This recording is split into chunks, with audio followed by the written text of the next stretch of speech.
Hello my beautiful and makeup loving friends. If this is your first time to my channel, thank you so much for joining me today. My name is Emily and today we are going to be diving right on into the brand new Huda Beauty Amethyst Obsessions palette. Let's go ahead and get right on into that.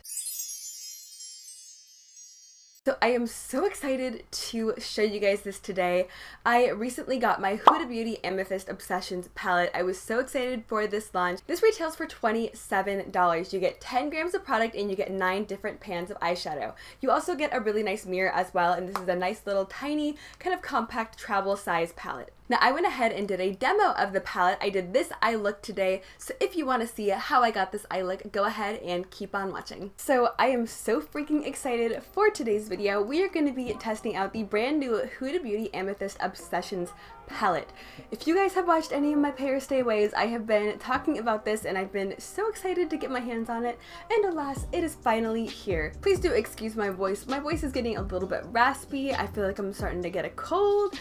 So I am just really hoping that doesn't happen because, girl, we don't need one of those right now.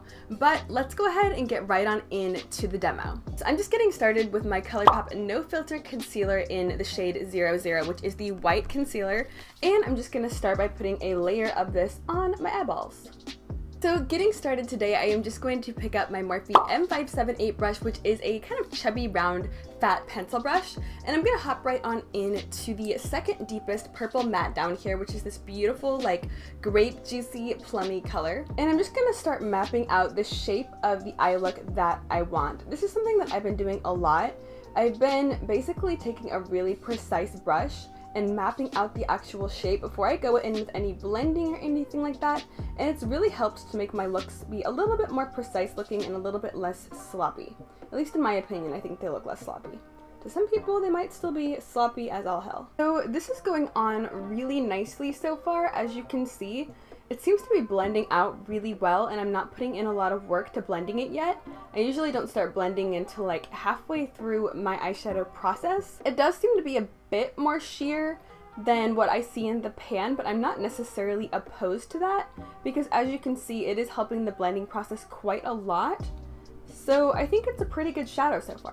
Okay, so that color has been laid down. As you can see, it looks pretty nice. As I was saying, it's a little bit lighter than I was expecting, but I actually really like the tone of this eyeshadow. It seems to be like a grapey color with a little bit of a lilac undertone, and I wasn't really expecting that. So now I'm just taking this Sephora Pro Crease brush, which is a really small, kind of tapered, fluffy blending brush, and I'm going to go ahead and hop into the lightest purple shade up here, which seems to be a bit brighter and a bit more warm toned than the one that we used initially. And I'm just going to start to blend out the edges of where we initially placed down the first color. My throat is starting to kill me and it's starting to sound real messed up, so Jesus take the wheel. Why now? As you can see right here, I definitely stamped down the color a little bit too high up. Over here is really nice and blended, and I was really kind of precise and controlled with where I was placing it.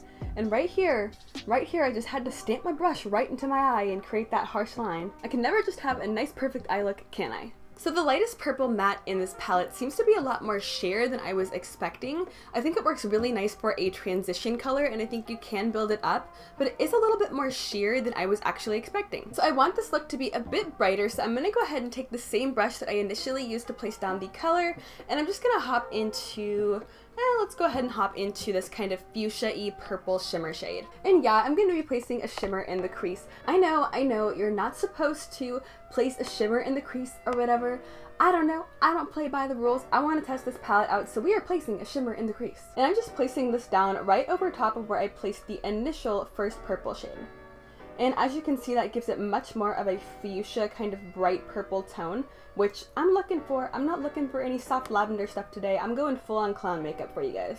And so far, I am completely loving the tone of this specific purple shade. It's like a fuchsia-y purple, but it has a bit of a blue reflect to it, so it looks a little bit more cool toned than I was initially expecting. And so far, all of these shadows have kind of surprised me. They all look a little bit different on the eyes than they do in the pan. So that could be a bad thing for some people, but I'm not necessarily mad at it because I do like the way the shades look on the eyes so far. So taking my favorite blending brush in the entire world, this is the Makeup Addiction's Precise Blender Brush, which obviously is a little teeny tiny blender brush. I'm gonna go ahead and hop into the same exact color and basically saturate the brush and build up the purple shade.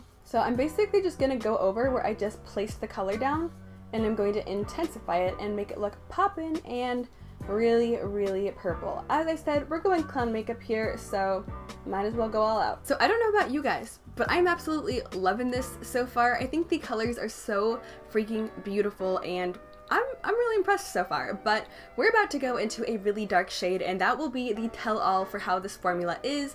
A lot of dark purples are really hard to formulate, and they can be patchy and choppy and not blend, and I'm just hoping that we don't have that kind of mess today because I don't think I got the energy for it. But I'm going to go ahead and take the same exact brush that we just used, and I'm going to hop into the deepest kind of blackened plum shade. And I'm just going to like barely tap my brush in there because I'm a little scared. I don't know how this is going to go.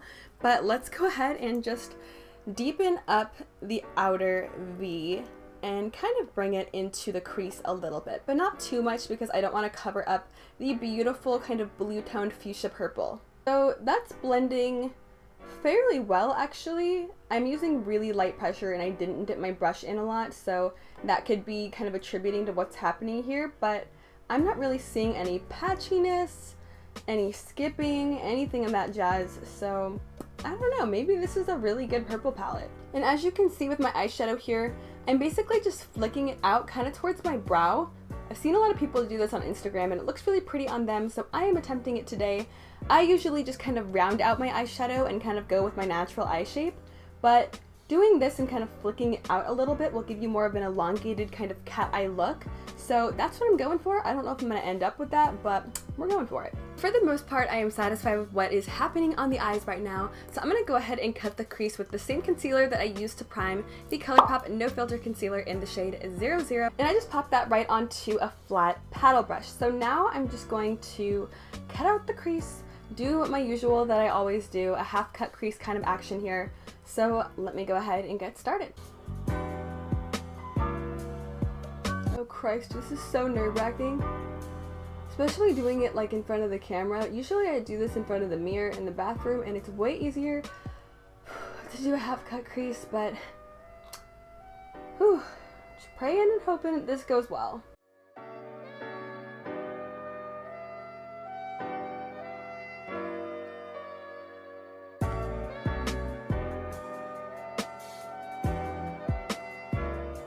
Okay, one down. Now for the other eye.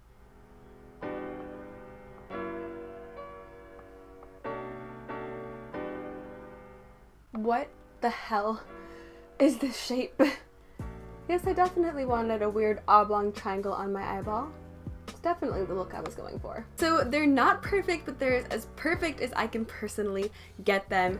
I'm okay with it and that's all that matters, but I'm gonna go ahead and just take some of my NYX glitter glue here and I'm just popping it right onto a little fat paddle brush like this, and I'm just going over top of where I placed down the concealer. This way I have a nice sticky base for the duochrome shadows to stick to. I do this with literally every single shadow because my eyelids are weird and I get a lot of transfer if I don't do it. So I always have to use glitter glue if I'm going to use shimmer shadows, duochrome shadows, whatever it may be. I am always reaching for glitter glue if I'm using those. For a long time I didn't even use shimmer shades because I was so sick of them transferring up into my crease. But ever since I discovered this glitter glue, my life has been changed. I have been indulging in all of the beautiful glittery shimmery shades that I want. So now for the fun part. I'm so excited to try these out.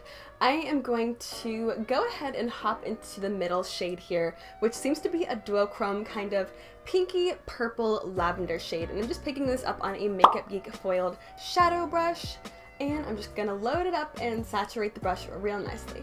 So I'm basically just gonna place this right in the center of the lid, and holy crap, oh my god, do you guys see that color?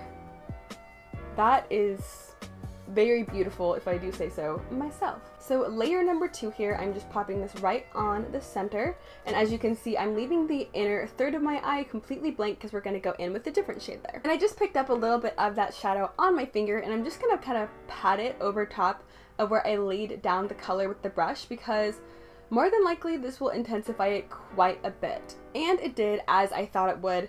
Typically when you go in with your finger, it tends to make the shadow look a lot brighter and a lot more intense and a lot more metallic. So what I usually do is place down the color with my foiled eyeshadow brush or a flat synthetic brush like this one, and then at the very end I'll go over with a nice coat of the eyeshadow on my finger and I'll kind of pat it over top to give it a little bit of an extra pop. Because girl, I got nails and it gets very difficult to place shadow onto your eye if you got these bad boys. And that is a really beautiful color. It's a little bit deeper than I thought it was going to be. Dude, these shadows just keep throwing me for a loop here. I think the shadow is going to look one way and it ends up looking completely the other way. But I really like the actual finish of the shadow itself. If you heard that awful noise, I'm just cleaning off my brush on my color switch. My bad, but I like the color. I think it looks really pretty. So I just wiped off the brush on my color switch as you saw and heard me doing. I'm sorry about that yet again, but I'm just taking the same brush and I'm just hopping into this beautiful kind of taupey, pinky lavender shade. And I'm just gonna pat this on the inner third. I just wanna see what this looks like and I wanna see how it layers over top of the other shimmery shadow. And yet again, I am shocked. I was not expecting that to be so purple toned because as you can see in the pan here, it looks a little bit more taupey, kind of champagne toned, but on my eyes you can really see a strong like fuchsia purple duochrome flip and I am loving it. I think this might be my favorite shade in the palette thus far. It is beautiful. And of course just doing the exact same on the other side. That is so stinking pretty. I can't. So I have this super beautiful Galaxy liner by JD Glow Cosmetics in the shade Rule Number 1. I don't know if that's the actual shade name. I will of course put it on the screen. I feel like that's not the shade name and I feel like that sticker's wrong, but who am I to say that? But it is a beautiful iridescent duochrome purple eyeliner that is a little bit more pale toned and it's a lot more lavender based and it has this gorgeous like teal reflect to it, so I'm definitely going to put it on the eyes today. I think it would go just perfectly with what we got going on up here.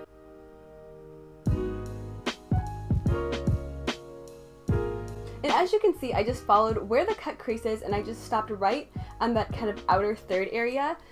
I might blend it in a little bit, but I don't know, it looks pretty good to me, but I am just going to repeat the same step on the opposite side.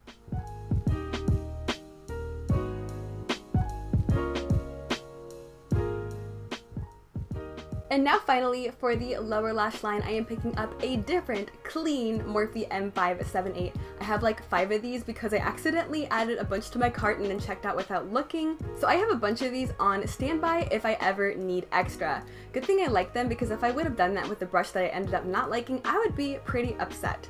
Although it was my own fault. But I'm just going to go ahead and let's hop into this beautiful light purpley kind of pinky shade. And as you can see, I'm just running this right under the lower lash line. And I like to get really smoky down on the lower lash line. If you ever recreate my looks or if you ever create this look, you don't have to do that. You can go as smoky or as not smoky as you want. Not everyone wants to look like they have a bunch of eyeshadow sitting underneath their eyeballs. And taking the same exact brush, I'm just hopping into one of the shades that we placed down initially, this beautiful metallic fuchsia-y shade. And she is being dragged right under the lower lash line, of course, but I'm only bringing it about halfway in because I don't want everything to get too smoky on my inner corner. As you guys know, I like a very bright inner corner, so we don't want it to be smoky in there. So I am satisfied with the way that this looks right now. I definitely need some eyeliner and some lashes. This look is dying for giant, big, fluffy lashes, so I'm gonna go ahead and pop those on, and I will be right back here in just a moment. We will go ahead and discuss how I am feeling about the Huda Beauty Amethyst Obsessions palette. So I am back with eyelashes and liner and mascara and all that good stuff, and I have a few opinions on this palette. So obviously, we're talking a lot of purple here. This eye look is very, very purple. I actually really like what I was able to achieve. I think it was fairly simple to be able to get a really smoky, kind of blown out purple eye look. So I really do like what I was able to come up with today.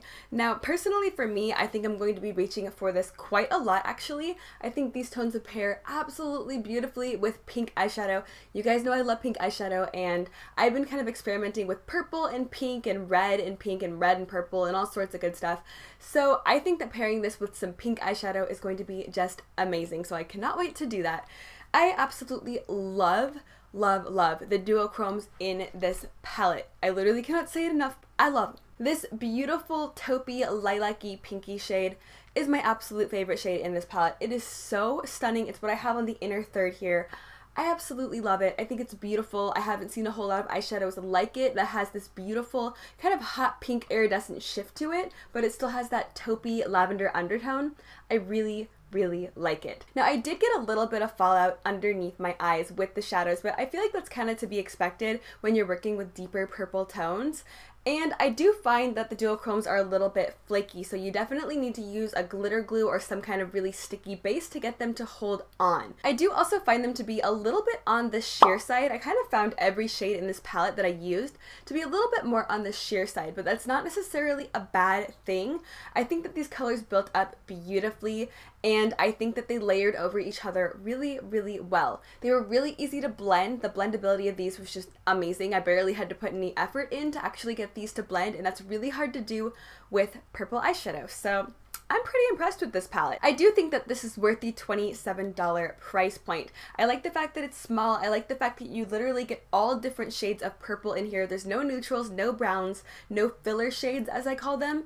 So I really like the color scheme. I think she kind of hit it out of the park with this guy. I also have the Huda Beauty Ruby Obsessions that I'm going to be trying in just a couple days. So I'm basically going to do the same type of video, but I'm just going to be testing this baby out. And I am so excited because I love pinks, I love red, I love all sorts of beautiful corally warm tones like this, so I can't wait to try this on my eyes. I'm going to be doing that in a video very soon. I personally like the idea of the 9-pan $27 palettes that she comes out with.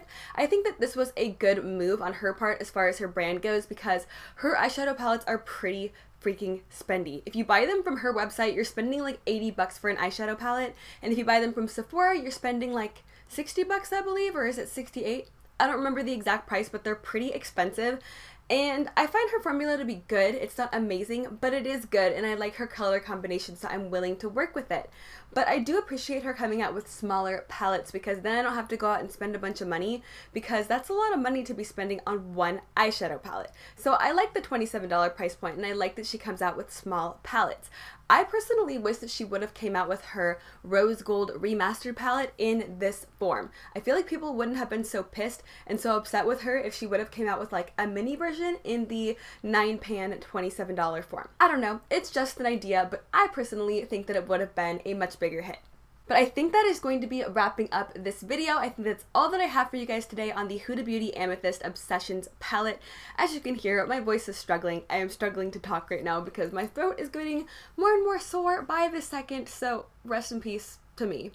But I really hope that you were able to find this video helpful, and please do let me know down in the comments below. Have you got this palette? Are you planning on getting any of the Obsessions palettes? Because I personally want all of them other than the more brown toned one. I would get all of them if I could, but I just don't have the money to do so, so I just picked the 2 best ones that I thought were out of the bunch. But with that being said, I do hope that you consider subscribing if you have not already. I am doing all sorts of makeup goodness happening here on this channel, and I'm going to be testing out the Huda Beauty Ruby Obsessions palette here on my channel the exact same way that I did here today. So if you are not already subscribed and you would like to be, I would love to see you hit that button down below.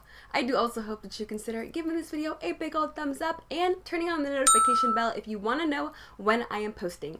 But I hope you are having an absolutely amazing and beautiful day wherever you are, and thank you so much for joining me today. I hope to see you next time. Bye!